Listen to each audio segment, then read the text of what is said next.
Professional ಲೈಫಲ್ಲಿ ಪಕ್ಕಾ ಒಂದು ಸ್ಟ್ರಾಟಜಿಯನ್ನ ಯೂಸ್ ಮಾಡುವಂತಹ ನನ್ನ ಲೈಫ್ ಹಿಂಗೆ ಇರಬೇಕು, ಇದೇ ಥರನೇ ನಡಿಬೇಕು, ರ್ಯಾಪ್ ಸಾಂಗ್ಸ್ ಆಗಿರ್ಬೋದು, ಅಥವಾ ಸಿನಿಮಾ ಆಗಿರ್ಬೋದು, ಅಥವಾ ಡೈರೆಕ್ಷನ್ ಆಗಿರ್ಬೋದು, ಮ್ಯೂಸಿಕ್ ಕಂಪೋಸಿಷನ್ ಆಗಿರ್ಬೋದು, ಎಲ್ಲ ಪಕ್ಕ ಪ್ಲಾನಿಂಗ್ ಇಟ್ಕೊಳ್ಳುವಂಥ ನೀವು ಎಲ್ಲೋ ಒಂದು ಕಡೆ ಪರ್ಸನಲ್ ಲೈಫ್ನಲ್ಲಿ ನಡೆಯುವುದರ ಅಂತ? ಅದು ಆಗೋವರೆಗೂ ಗೊತ್ತಾಗಲ್ಲ ವಿಷಯ ಏನು ಅಂತ. So I made a decision ಆ ಒಂದು ಟೈಮಲ್ಲಿ, ಅವತ್ತಿಗೆ ಅದು ಸರಿ ಇತ್ತು. ಸೊ ಎಲ್ಲೋ ಒಂದು ಕಡೆ ವರ್ಕ್ ಆಗ್ತಾಯಿಲ್ಲ ಅಂತ ಗೊತ್ತಾದಾಗ, ಸೊ ಅದರಿಂದ ಹೊರಗಡೆ ಬರೋದು ತುಂಬ ಮುಖ್ಯ ಆಗಿತ್ತು ನನಗೆ. Because I wanted my happiness, ನಾನು ಖುಷಿಯಾಗಿರ್ಬೇಕಿತ್ತು. ಸೊ ಹಾಗಾಗಿ ಏನು ಮಾಡೋಕ್ಕಾಗಲ್ಲ. ಲೈಫ್ ಅಂದಮೇಲೆ ಹಂಗೇನೆ, ಒಂದೊಂದು ಡಿಸಿಷನ್ಗಳು ನಾವು ಮಾಡೋದು, ಒಂದೊಂದು ವರ್ಕ್ ಆಗುತ್ತೆ, ಒಂದೊಂದು ವರ್ಕ್ ಆಗಲ್ಲ. ಸೊ ಈ ಒಂದು ಡಿಸಿಷನ್ ವರ್ಕ್ ಆಗಿಲ್ಲ ಅಷ್ಟೇ. ನೀವಿಬ್ರು ಜೋಡಿ ಅಂತಂದ್ರೆ ಹಿಂಗಿರ್ಬೇಕು. ಬಿಕಾಸ್ ಯಾಕಂದ್ರೆ ಬಿಗ್ ಬಾಸ್ ಮೂಲಕನೂ ಸಹ ಎಂಟರ್ಟೈನ್ ಮಾಡಿದ್ರಿ ಕನ್ನಡ ಕಿರುತೆರೆ ವೀಕ್ಷಕರನ್ನಾಗಿರೋ, ಅದಾದ್ಮೇಲೆ ಒಂದಷ್ಟು ಸಾಂಗ್ಸ್ ಮೂಲಕ, ಮತ್ತೆ ಯಾವುದೋ ಒಂದಷ್ಟು ಸಿನಿಮಾ ಪ್ರಮೋಷನ್ಸ್ ಮೂಲಕ ಎಲ್ಲೇ ಹೋದ್ರು ಕೂಡ ಗಂಡ ಹೆಂಡತಿ ಆಗಿರ್ಬೋದು ಅಥವಾ ಜೋಡಿ ಆಗಿರ್ಬೋದು ಹಿಂಗಿರ್ಬೇಕು ಅಂತಿದ್ದಂಥವ್ರು. ಏನು ಮಿಸ್ ಮ್ಯಾಚ್ ಆಯ್ತು ನಿಮ್ಮಿಬ್ಬರ ಲೈಫಲ್ಲಿ ಅಂತ? I really don't know. ಇದಕ್ಕೆ ನನ್ನ ಹತ್ರ ಉತ್ತರ ಇಲ್ಲ. And moreover I don't want to speak about all personal matters. ಅಂದರೆ ಒಳಗಡೆ ನಮ್ದೇನೋ 1000 ಇರುತ್ತೆ. I just don't want to disclose anything. ಅದು ನಮ್ಮಿಬ್ಬರು ಮಧ್ಯದಲ್ಲಿ ಮಾತ್ರ ಇರುತ್ತೆ, ಅದು ಯಾವತ್ತಿಗೂ ಹೊರಗಡೆ ಬರೋದಿಲ್ಲ. ಸೊ ಮೇಲ್ನೋಟಕ್ಕೆ ಅನ್ಸ್ಬೋದು, ಏನು ರೀಸನ್ ಇಲ್ದಲೆ ಇವರು ಇದಾಗಲ್ಲ, ಏನು ರೀಸನ್ನೇ ಗೊತ್ತಾಗ್ತಿಲ್ವಲ್ಲ ಅಂತ. ಆ ರೀಸನ್ ಹೇಳೋ ಅವಶ್ಯಕತೆನೂ ಇರೋದಿಲ್ಲ ನಮಗೆ, because it's all our personal matters.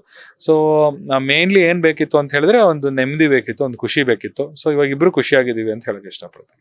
Chandan, ಯಾವುದೇ ಒಬ್ಬ ತಂದೆ ತಾಯಿ ಆಗಿರ್ಬೋದು ತಮ್ಮ ಮಗನ ಒಂದು ಸಂತೋಷವನ್ನ ನೋಡೋದೇ ಕಾಯ್ತಿರ್ತಾರೆ. ಒಬ್ಬ ಮಗ ಒಳ್ಳೆ ಹುಡುಗಿನ ಮದುವೆಯಾಗಿ 100 ಕಾಲ ಚೆನ್ನಾಗಿರ್ಬೇಕು ಅಂತ. ಬಿಕಾಸ್ ನಿಮ್ಮಿಬ್ಬರ ಮಧ್ಯೆ ಅಂಡರ್ಸ್ಟ್ಯಾಂಡಿಂಗ್ ಆಗಿಲ್ಲ. ಬಿಕಾಸ್ ಅದು ಏನೇ ನಡೆದಿದ್ರು ಕೂಡ ನೀವು ಈಗ ತಾನೇ ಹೇಳ್ತಾ ಇದ್ರಿ, ಮಿಸ್ಅಂಡರ್ಸ್ಟ್ಯಾಂಡಿಂಗ್ಸ್ ಆಗಿರ್ಬೋದು, ಹೋಗ್ತಾ ಆಗೋ ತನಕ ಎಕ್ಸ್ಪೀರಿಯನ್ಸ್ ಆಗೋ ತನಕ ಗೊತ್ತಾಗಲ್ಲ ಅಂತ.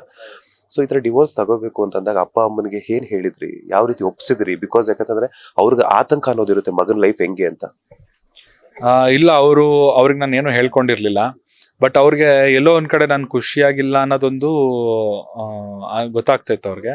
ಬಿಕಾಸ್ ನಮ್ಮ ತಾಯಿಗೆ, ನನ್ನ ತಾಯಿಗೆ ಅಂತಲ್ಲ, ಪ್ರತಿಯೊಬ್ಬರು ತಾಯಿಗೂ ಅವ್ರ ಮಗ ಅವ್ರ ಮಗಳು ಖುಷಿಯಾಗಿಲ್ಲ ಅಂತ ಹೇಳಿದ್ರೆ ಅವ್ರಿಗೆ ಅದು ಈಸಿಯಾಗಿ ಗೊತ್ತಾಗ್ಬಿಡುತ್ತೆ. ಅದು ಅವ್ರ ಮುಖ, ಅವ್ರ ಎಕ್ಸ್ಪ್ರೆಷನ್ ನೋಡಿದ್ರೇ ಗೊತ್ತಾಗೋಗ್ಬಿಡುತ್ತೆ. ಸೊ ಹಾಗಾಗಿ ನನ್ನ ಆ ಥರ ನೋಡಿ ಲಾಸ್ಟಿಗೆ ಅವರೇ ಹೇಳಿದ್ರು, ಆಗಿಲ್ಲ ಅಂದ್ರೆ ಬಿಟ್ಬಿಡಿ ಇಬ್ರು ಅಂತ. ಸೊ ಅವರೇ ಓಕೆ ಇತ್ತು, ಅವರೇ ದೇ ವರ್ ಆಲ್ಸೋ ರೆಡಿ ಅಲ್ವಾ. ಸೊ ಹಾಗಾಗಿ ಅವ್ರ ಸಪೋರ್ಟ್ ಇಂದಾನೆ so we could do all this.